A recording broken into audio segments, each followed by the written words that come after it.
롯데마트에서 일하다 해고된 근로자가 1심과 2심 모두 부당해고 판결을 받았지만 롯데 측은 대법원에 상고하며 4년째 재판을 끌고 있습니다. 해고 시점이 노조 설립 직후여서 노조 탄압 의혹도 제기됩니다. 근로자의 날을 맞아 울산 지역 5개 구군 공무원들이 처음 특별 휴가를 받았습니다. 하지만 근로기준법 대상인 근로자들은 쉬지 못하는 사람이 적지 않습니다. 전기자동차의 인프라가 차량 보급 속도보다 앞서 구축되고 있습니다. 반면 수소차는 인프라가 차량 수를 못 따라가 수요에 따른 지원이 필요합니다. 2021년 전국체전을 개최하는 울산시가 또 하나의 큰 대회 개최를 준비하고 있습니다. 아시아 100대 도시들 간의 첫 생활체육대회인데 어떤 내용인지 소개합니다. 오늘 오후 남구의 한 오피스텔 공사 현장에서 불이 났습니다. 옥상에 고립됐던 작업자 등 10명이 구조됐습니다. 실외기 열을 낮추면 에어컨 효율은 업, 전력 소모를 줄이면 전기세 부담은 다운. 매직선 가드가 다시 피는 우리 지역 경제를 응원합니다. 여러분 안녕하십니까? 근로자의 날을 맞아 오늘 저희는 근로자의 노동권, 단결권 문제로 뉴스를 시작합니다. 롯데마트에서 일하다 해고된 근로자가 1심에 이어 2심에서도 부당해고 판결로 승소했지만 롯데 측은 대법원에 상고하며 4년째 재판을 끌고 있습니다. 해고 시점이 민주노총 산하 노조 설립 직후여서 노동 탄압이라는 지적마저 나옵니다. 윤주은 기자가 취재했습니다. 지난 2016년 4월 해고된 이혜경 씨. 자신이 일하다 해고된 롯데마트 울산 진장점 앞에서 시위를 하고 있습니다.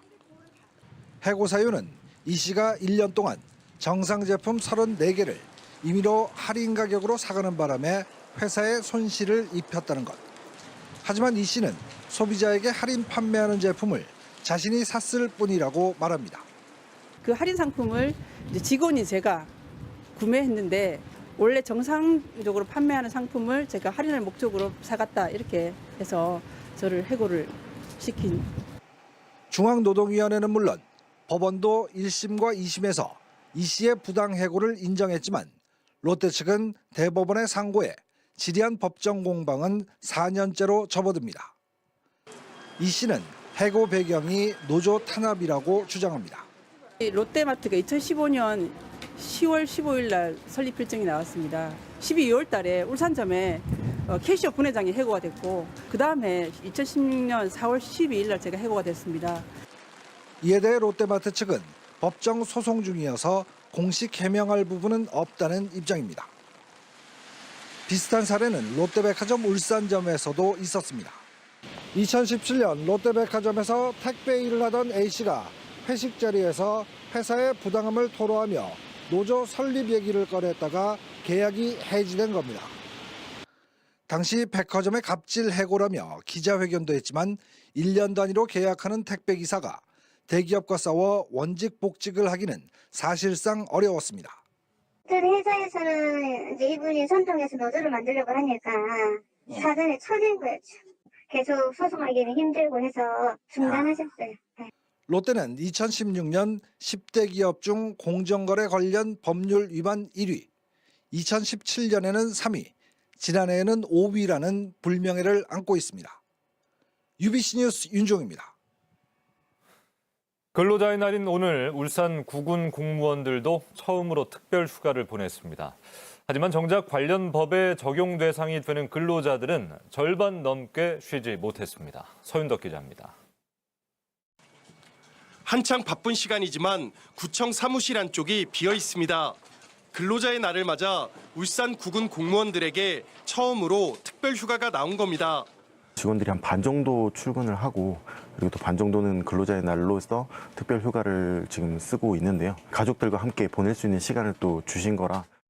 근로자의 날은 근로기준법상 휴일이라 이 법을 적용받지 않는 공무원은 그동안 쉬지 못했습니다.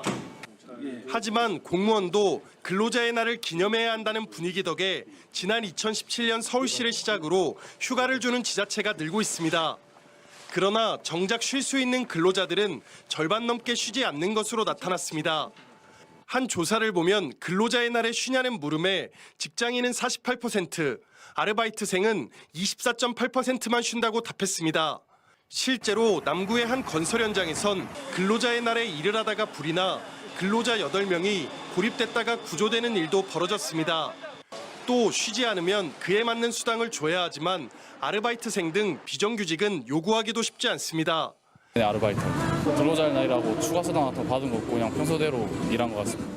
은행은 문을 닫았지만 우체국은 근무하는 등 기관별로 쉬는지가 달라 혼선도 빚어지는 만큼 아예 법정 공휴일로 정해야 한다는 목소리까지 나옵니다. UBC 뉴스 서윤덕입니다. 129주년 세계 노동절이자 근로자의 날을 맞아 민주노총은 오늘 시청 앞에서 울산 대회를 가졌습니다. 이 자리에서 민주노총은 탄력 근로제 등 노동계약 저지와 노동기본권 쟁취, 비정규직 철폐 등 구호를 외치며 광주형 일자리 철회와 현대중공업 법인 분할 반대 등을 주장했습니다. 행사에 참가한 조합원들은 시청을 출발해 민주당과 자유한국당사를 거쳐 돌아오는 거리 행진도 진행했습니다. 이 주차장에 설치된 전기자동차 충전기입니다. 이 같은 전기자동차 인프라가 울산은 필요한 차량보다 2배나 더 많이 설치돼 있는데요. 겉보기엔 좋아 보이지만 문제는 수소차의 경우 인프라가 차량 수요를 못 따라가고 있다는 겁니다. 전국에서 유일하게 수소차 보급이 전기차를 추월한 도시가 바로 울산인데 수요에 따른 인프라 조절이 필요해 보입니다. 조윤호 기자입니다. 아파트 주차장에 마련된 전기차 충전기입니다. 3면을 차지하고 있지만 충전 중인 전기차를 보는 일은 드뭅니다. 부분 봤습니다. 그만큼 충전할 차가 많이 없어요. 주차하는 사람이 많습니다. 주차장이 좀 부족고 하니 충전을 하려고. 울산 시내를 달리는 전기차는 810세대. 올해도 울산 지역에 전기차 600대 보급을 목표로 구입비의 최대 40%를 지원하지만 현재까지 예약은 100대에 그치고 있습니다. 그런데 공영 충전기 350기 등 울산 지역 전기차 충전기는 모두 1,550기로 전기차 대수의 2배에 달합니다. 전기차 충전기 한 기를 설치하는 비용은 2천만 원대입니다. 지금까지 민간이나 공공기관에서 투입한 설치비만 300억 원이 넘었다는 얘기입니다. 반면 수소차는 올해 지원금 물량 1,000대의 계약이 완판되면서 올해 말 1,300대까지 불어나 처음으로 전기차를 추월합니다. 울산도 조금 지금 생기고 있는 추세인데 그래도 조금 다른 주유소들만큼, 그러니까 다른 기름 넣는 주유소 그런 만큼은 아니더라도 조금 그래도 좀 더 많이 생겼으면 하는 바람입니다. 환경을 살리는 미래차 보급을 위해 충전 인프라부터라도 늘리는 건 당연합니다. 다만 지역 내 수요를 살피는 완급 조절이 필요해 보입니다. UBC 뉴스 조인호입니다. 지난 1분기 울산의 주택 인허가 실적이 1년 전보다 3분의 1로 줄어든 것으로 나타났습니다. 국토교통부에 따르면 1분기 울산의 주택 인허가 실적은 226가구로 지난해 같은 기간 583가구보다 62.4% 줄었습니다. 3월 기준 울산의 미분양 주택은 1,008가구로 지난해 같은 기간 803가구보다 21.4% 늘었고 올 들어 꾸준히 1,000가구 이상을 유지하고 있습니다. 주력 산업 위축 여파로 울산 지역 소비가 좀처럼 되살아나지 못하는 것으로 나타났습니다. 동남지방통계청에 따르면 지난 3월 울산의 백화점 판매는 0.1% 늘었지만 대형마트는 0.9% 줄었고 소매 판매는 한 달 만에 10.4%나 감소했습니다. 다만 광공업 생산은 전달보다 3.2% 늘었고 건설 수주액도 1년 전보다 206% 늘어나 장기적인 전망은 개선될 것으로 예상됩니다. 2021년 전국체전을 개최하는 울산시가 또 하나의 큰 대회를 준비하고 있습니다. 아시아 100대 도시들 간의 첫 생활체육대회를 전국체전 직전에 개최할 계획인데요. 어떤 내용인지 김익현 기자가 자세히 전해드립니다. 전국체전 조정대회 개최를 준비 중인 태화강입니다. 강에 있는 많은 교량이 걸림돌이긴 하지만 울산시는 이곳에서 조정 경기를 개최해 태화강을 다시 한번 전국에 알리는 계기로 삼는다는 방침입니다. 이 밖에도 2021년 전국체전을 위해 울산시는 768억 원을 투입해 제2종합체육관 등 경기장 신설과 보수를 벌이고 있습니다. 전국체전에 앞서 아시아 생활체육인들의 대회도 울산에서 열리게 됩니다. 제1회 아시아 100대 도시 생활체육대회가 울산에서 열리는 겁니다. 이번 대회는 2021년 5월에 9일 동안 30개 종목에서 펼쳐질 예정입니다. 일반 스포츠 10종목, 익스트림 스포츠 10종목, 전통 스포츠 10종목으로 구성됩니다. 아시아 45개국 100대 도시에서 만여 명이 참가할 예정입니다. 아시아 생활체육대회의 성공 개최를 통해 울산을 세계에 알리고 체육, 관광, 문화 등 다방면으로 긍정적 효과를 가져올 수 있도록 적극 지원하겠습니다. 울산시는 태화강과 신불산의 자연경관을 이용한 시범 종목도 개최하는 등 이번 대회를 울산 홍보에 적극 이용한다는 계획입니다. 아울러 이번 대회를 16년 만에 울산에서 여는 전국체전 사전 점검의 기회로도 활용하기로 했습니다. UBC 뉴스 김익현입니다.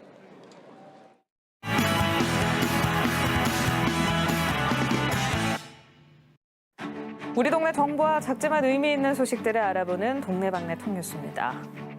국토교통부에 따르면 1분기 울산공항 이용객은 10만 200여 명으로 1년 전 10만 9,600여 명보다 8.6% 줄어 전국에서 유일하게 줄었습니다.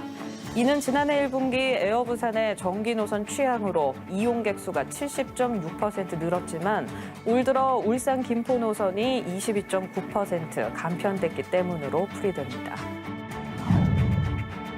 울주군은 늘어나는 지역민의 미디어 수요에 부응하기 위해 영상 미디어 센터 건립을 추진한다고 밝혔습니다. 센터는 132억 원을 들여 범사업 구역리 울주군 국민체육센터 부지 안에 지하 1층, 지상 3층 규모로 지어질 예정인데 일각에서는 북구에 방통위 산하 시청자 미디어 센터가 있는 만큼 중복 투자가 우려된다는 지적도 나오고 있습니다. 중구가 공항 인근 지역의 고도 제한을 완화하기 위한 조례를 만듭니다. 중구는 지난달 29일 서울 강서구에 이어 전국에서 두 번째로 공항 고도 제한 완화 추진 지원 조례안을 입법 예고하고 오는 20일까지 의견을 들을 예정입니다.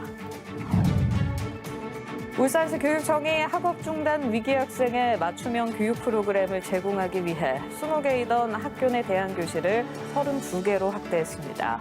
학교 내 대안교실이란 학교 생활에 적응하지 못하거나 결석 일수가 많은 학생들은 오전에 일반 교실에서 수업을 받고 오후에는 대안교실에서 맞춤형 프로그램으로 교육을 받는 것입니다. 오늘 오후 2시쯤 남구 신정동의 한 오피스텔 공사 현장에서 불이 나 작업자 등 10명이 옥상에 고립됐지만 무사히 구조됐습니다. 불은 소방서 추산 470만 원의 재산 피해를 내고 30분 만에 꺼졌으며 연기가 대량으로 발생해 주민 신고도 잇따랐습니다. 소방당국은 용접 불티가 1층에 쌓인 쓰레기 더미에 붙어 불이 난 걸로 보고 정확한 원인을 조사하고 있습니다. 울산 동부경찰서는 흉기를 들고 이웃을 위협한 39살 A씨를 특수협박 혐의로 붙잡아 조사하고 있습니다. A씨는 오늘 새벽 6시 50분쯤 동구 방어동에 자신이 사는 원룸에서 술에 취해 흉기를 들고 복도를 걸어 다니거나 벽을 치는 등 이웃을 위협한 혐의를 받고 있습니다. 경찰은 A씨가 정신질환을 앓고 있는 걸로 의심된다며 체포 당시 A씨가 흉기를 버리지 않아 테이저건으로 제압했다고 밝혔습니다. 울산지방법원은 미성년자 강제추행 등 혐의로 기소된 65살 A씨에게 징역 7년을 선고하고 120시간의 성폭력 치료 프로그램 이수와 5년간 아동 청소년 관련 기관 취업 제한을 명령했습니다. 사찰의 승려인 A씨는 지난해 해당 사찰 건물주의 초등학생 손녀를 10차례 걸쳐 추행하고 추행 장면을 6차례 촬영한 혐의로 기소됐습니다. 재판부는 A씨가 판단 능력이 부족한 피해자에게 용돈을 주고 환심을 산 뒤 추행했고 그 장면을 촬영하는 등 범행이 변태적이어서 엄벌에 처한다고 밝혔습니다. 울산시는 관광 경쟁력을 높이기 위한 관광 스타트업 프로젝트 공모 사업을 추진한다고 밝혔습니다. 공모 분야는 기술 이용 서비스와 체험형 관광 상품, 기타 관광 사업 등이며 사업에 선정되면 최대 2,500만 원과 컨설팅을 지원받을 수 있습니다. 지방 부동산 시장이 회복될 경우 울산을 포함한 동남권이 유망 투자 지역이 될 거란 전망이 나왔습니다. 미국 SWCU 대학 글로벌 부동산 센터가 부동산 전문가 264명을 상대로 조사한 결과 내년 상반기쯤 부동산 시장이 회복될 거란 응답이 28.8%로 가장 많았고 내년 하반기란 답변이 뒤를 이었습니다. 투자 유망 지역으론 부산이 49%로 1위, 울산이 15.9%로 2위, 경남이 11.3%로 3위를 차지해 울산을 포함한 동남권이 전국에서 가장 높았습니다. 강제징용 피해자들이 압류됐던 일본 전범기업의 국내 자산을 현금화하는 절차에 들어갔습니다. 강제동원 피해자 대리인단은 오늘 전범기업인 후지코시가 소유한 경남 양산의 대성낫지 유압공업의 주식 7억여 원 상당을 매각해달라고 울산지방법원에 매각 명령 신청을 냈습니다. 이는 지난해 대법원이 일본제철과 미쓰비시 중공업, 후지코시 등 일본 전범기업들이 강제동원 피해자들에게 손해배상을 하라는 확정 판결을 내린 데 따른 것입니다. 지난 3월까지 33명을 선정해 문화예술인 창작 장려금을 지원한 울산시는 17명을 추가로 선발한다고 밝혔습니다. 지원을 희망하는 문화예술인은 5월 한 달 동안 시청 문화예술과로 방문해 신청하면 됩니다. 이 제도는 문화예술인들이 경제적인 어려움을 딛고 예술 활동에 전념하기 위해 마련됐으며 지원 금액은 1인당 300만 원입니다. 울산시는 지역경제 활성화 차원에서 시청 구내식당 휴무일을 확대한다고 밝혔습니다. 이에 따라 매월 첫째, 셋째 주 수요일에 문을 닫던 구내식당이 같은 주 금요일에도 휴무해 휴무일이 월 2회에서 4회로 늘어납니다.